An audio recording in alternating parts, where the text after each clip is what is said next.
ძალიან მიმძიმს დღეს ეთერის დაწყება, იმიტომ რომ კარგად მოგიხსენებათ, როგორი განვითარდა მოვლენები დღეს ამ სტიქიურმა უბედურებამ ძალიან დიდი პრობლემები შექმნა ჩვენი ქვეყნისათვის და სამწუხაროდ ამ ტრაგედიას ბევრი სათავისოდ იყენებს იმისათვის რომ რაღაც პოლიტიკური ქულები დაიწეროს და შემდგომში სპეკულაცია მოახდინოს მოსახლეობისა რომ აი ამ ტრაგედიებით თავდაცვის სამინისტროს შენაერთები უკვე შევიდნენ დასავლეთ საქართველოში, გურიაში და მიემართებიან იქ რომ განახორციელონ სამაშველო საქმიანობა.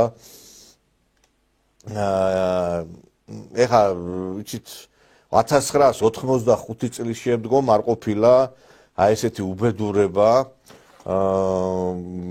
ეს ბოლოს აი ესეთი ამხელა თოვლი სწორედ ამ დროს მოვიდა და პრინციპში ამ სტიქიასთან ხშირ შემთხვევებში ძალიან ძნელია რაღაცის გათვლა, იმიტომ რომ ეს მოულოდნელად ხორციელდება, ესეთი უბედურება დაატყდება ქვეყანას თავს. რა თქმა უნდა, გაწმენდითი სამუშაოები მიდის ასევე დახმარება მოსახლეობისა, მიეწოდება სტიქიის დაზარალებულ ადამიანებს ეს გარკვეულწილად დახმარება საკვებით, წყლით, მაგრამ ამას არავინ არ აჩვენებს, რა თქმა უნდა, ეს ნაცმედია საშუალებები მხოლოდ დაგეშილები არიან, რომ დრამატიზირება მოახდენონ მოვლენების, მხოლოდ და მხოლოდ ხდება ის, რომ წარმოჩინდება ისე სურათი, რომ რაღაც აპოკალიფსურ სიტუაციასთან გვაქვს ჩვენ საქმე. მარშველები შედიან და გამოყავთ დარჩენილები აი უმწეო ადამიანები, მოხუცები, ბავშვები და ასევე გაწმენდითი სამუშაოებიც მიდის. ამ წუთასაც ჩართული არიან, მე ველაპარაკე სადაც შემოვიდოდი სტუდიაში, ველაპარაკე რამდენიმე სოფლის წყურებულს, განსაკუთრებით გურიის რეგიონში და თავდაცვის ძალები აპირებენ მთელი ღამით მუშაობას, რომ არავინ არ დარჩეს უყურადღებოდ. არავინ არ დარჩეს უყურადღებოდ და ეს ნაძირლები, ეს ნაცხროვა, რომელიც აი ამ ყველაფერს იყენებს სათავისოდ, რომ როგორმე აი ხა თითქოს ესეთი სიტუაცია შექმნა, რომ კაცშვილი არავის არ ეხმარება, ვითომ ესე იგი მიტოვებულია ადამიანები, აი ამითი დრამატიზირება სურთ მოვლენების. კადრებიც გავრცელდა, როგორ შედის თავდაცვის სამინისტროს შენაერთები და რა თქმა უნდა, იცით, ჩვენ ერთ რამეს უნდა შევეჩვიოთ, რომ როდესაც ადამიანებს თავს დაატყდება ტრაგედია, ერი უნდა ერთიანდებოდეს.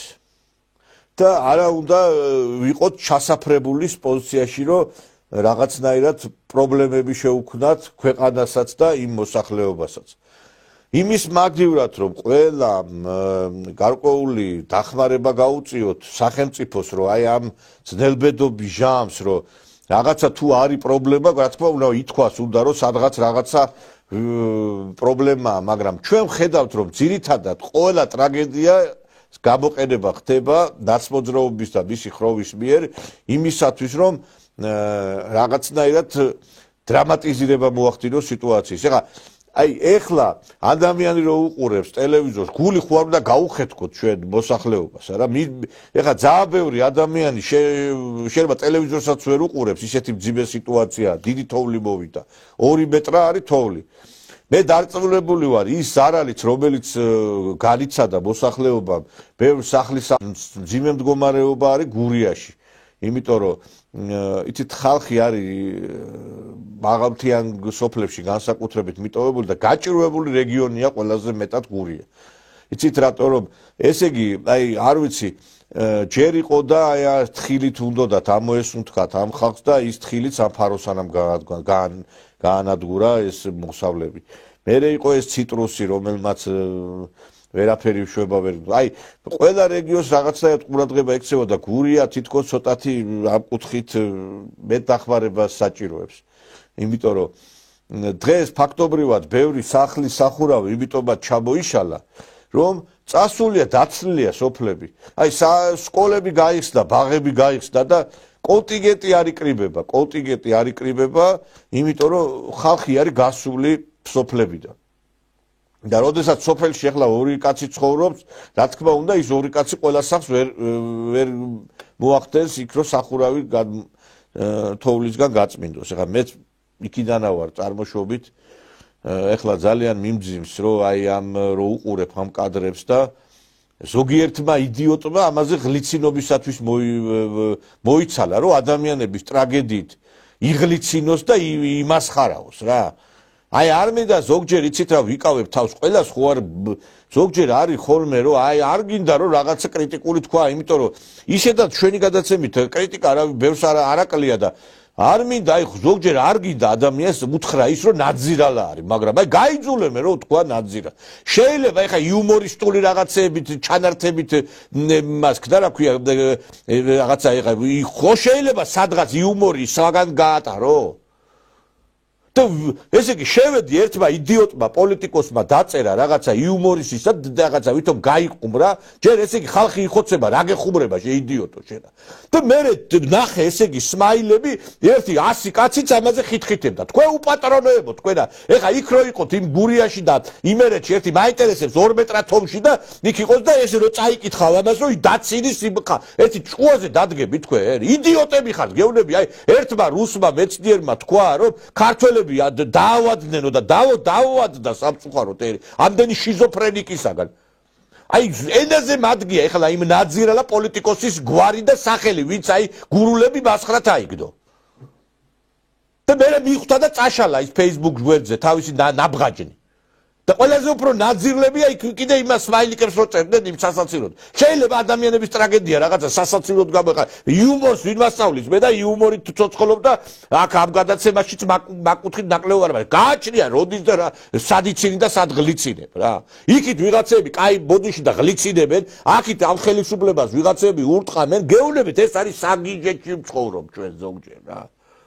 საგიჟეთში, ეხა როგორ ფიქრობ თქვენ ეხა ქვეყანას ხელისუფლება დატოვებ და იმის გარეშე რომ ადამიანებისთვის დახმარება 1985 წლის მერე არ მოსულა ამ ხელათოვლი. ეხა გასაგებია გამოაცხადეს რომ იქნებაო რაღაცა, მაგრამ არავის არ ქონდა ეხა იმისი წარმოდგენა რომ ეხლა უცბად ჩამოიქცეოდა ცა და ამ ხელათოვლი მოვიდოდა. ცხოვრებაში ეხლა 47 წლისა ვარ და ამდენი გურიაში ამ ხელათოვლი არასდროს არ მინახია მე.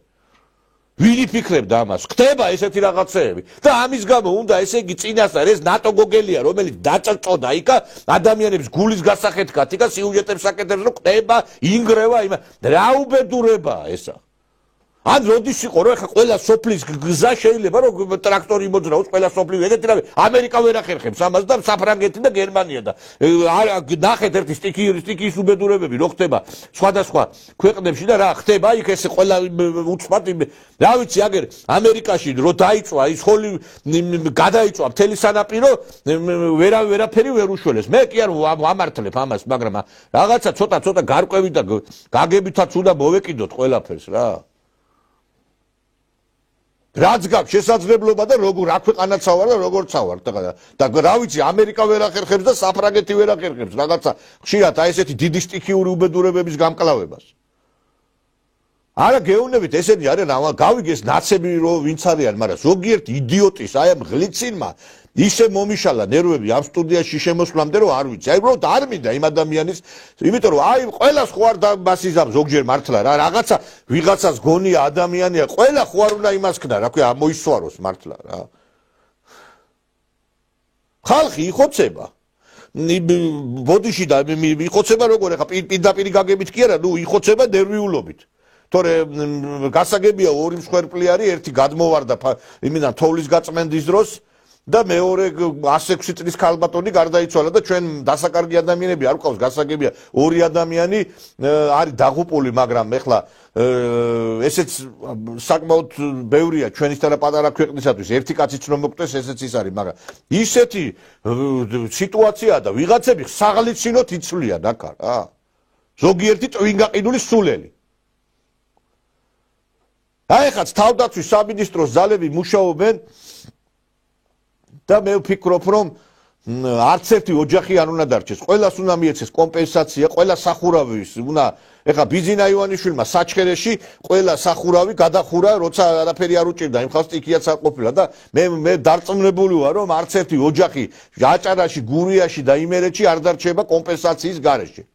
იმიტომ რომ ეხლა ამ საცოდავ ხალხს ნამდვილად არ აქვს იმის საშუალება, რომ ეხლა იქ საკუთარი სახსრებით იქ სახურავები მოაწყონ. ეს გამორიცხულია.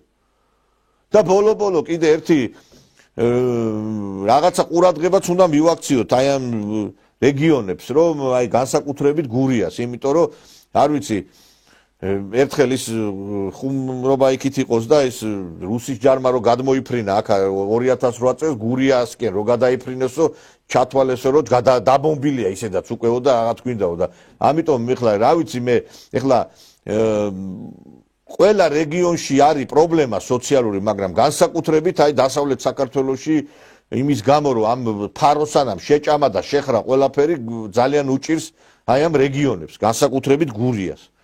იმიტომ რომ ადამიანებს მოსავალი ვერ მოყავთ, ბაზარი ვერაფრით ვერ იქნა გაჯერებული იმ პროდუქციით, რომელსაც იქ აწარმოებენ და არ ვიცი, ნახევარი ისა რა ქვია, დასავლეთ საქართველოს გასულია თურქეთში. და ეხლა ეს ხალხი კიდე აი ესეთ მდგომარეობაში აღმოჩნდნენ. ძალიან მძიმე არის ამ ყველაფრის ყურება და არ ვიცი, მე მგონი რომ უნდა დავეხმაროთ, ყველამ უნდა დავეხმაროთ, არც ერთი ოჯახი არ უნდა დარჩეს სახელმწიფოს ყურადღების მიღმა და მე დარწმუნებული ვარ, რომ ასეც იქნება, იმიტომ რომ ჩვენ არ ყავს ადამიანები მისატოვებელი, ისედაც რაღაცა დემოგრაფიულ მდგომარეობა მძიმე გვაქვს, ეს ხალხი ცოტა დარჩა საქართველოში და ეხლა ესენიც თუ ასე უყურადღებოდ დავტოვეთ, ნამდვილად არ შეიძლება და არც იქნება, მე დარწმუნებული ვარ, რომ ყურადღების მიღმა არავინ არ დარჩება. დღეს ჩვენ ამ თემაზე ვისაუბრებთ, რა თქმა უნდა და ასევე ერთი თემაა კიდე ის, რომ აი ხა კიდე დღეს არის 25 თებერვალი. კარგად იცით თქვენ და ეხლა არავინ არ უარყოფს, რომ ეს არის საქართველოს ისტორიაში ტრაგიკული დღე. მაგრამ ტრაგიკული დღე არის აი მოღალატე ნოე ჟორდანიას ქმედების გამო პირველ რიგში, იმიტომ რომ მათ მიიყვანეს ქვეყანა იქამდე, რომ ეს მომხდარიყო და მიატოვეს საქართველოს, გაიქცნენ და 25 თებერვალთან დაკავშირებით, როდესაც საუბრობთ, რომ ჩვენ აი კოლა ნადირაძის ლექსიზე მაგ საუბარი. იცით რა თქმა უნდა, როდესაც ქვეყნის დამოუკიდებლობის ხელყოფა ხდება, ეს ცუდია, მაგრამ ჩვენ ერთი რამე უნდა ვიცოდეთ. მოდი ერთი გულზე ხელი დავიდოთ და ვთქვათ, აი 21 წლის შემდგომ ქვეყანაში რა პროცესები განვითარდა და იმ 90-იანების შემდგომ, როდესაც საქართველო გახდა თავისუფალი, იმის შემდგომ რა პროცესები წარიმართა. დღეს ეხლა ეს ნაძირლები დადიან იქ რუსთაველზე და ხელახლა გასაბჭოების წინააღმდეგ საქართველო კიდევ ერთხელ ვიმეორებ, ამაზე მეტად დაპყრობილი არასდროს არ ყოფილა. საქართველო თუ გასაბჭოება მოხდა საქართველოს გასაბჭოების შემდგომ საქართველო გახდა ინდუსტრიული ქვეყანა, საწარმოები, ფაბრიკები, ქარხნები, მე არ ვიცი, დამონებულ და მონამ მდგომარეობაში ნამდვილად არ ვიყავით ჩვენ, იმიტომ რომ მე არ ვიცი, მონა იხდის ხარკს და მონას უშენებდნენ ფაბრიკებს, ქარხნებს, საწარმოებს, ეგეთი რამე მე არ ვიცი. და საქართველოში აშენდა უამრავი, მე არ ვიძახი ეხლა ვიღაცები ჩემს ნათქვამს სხვანაირად გაიგებენ. რა თქმა უნდა, ტრაგიკული დღე არის, მაგრამ როდესაც ჩვენ საუბრობთ იმის შესახებ, რომ აღარ გვინდა განმეორდეს, იმიტომ რომ ჩვენ არ გვინდა დავკარგოთ თავისუფლება სადა გვაქვს ჩვენ დღეს.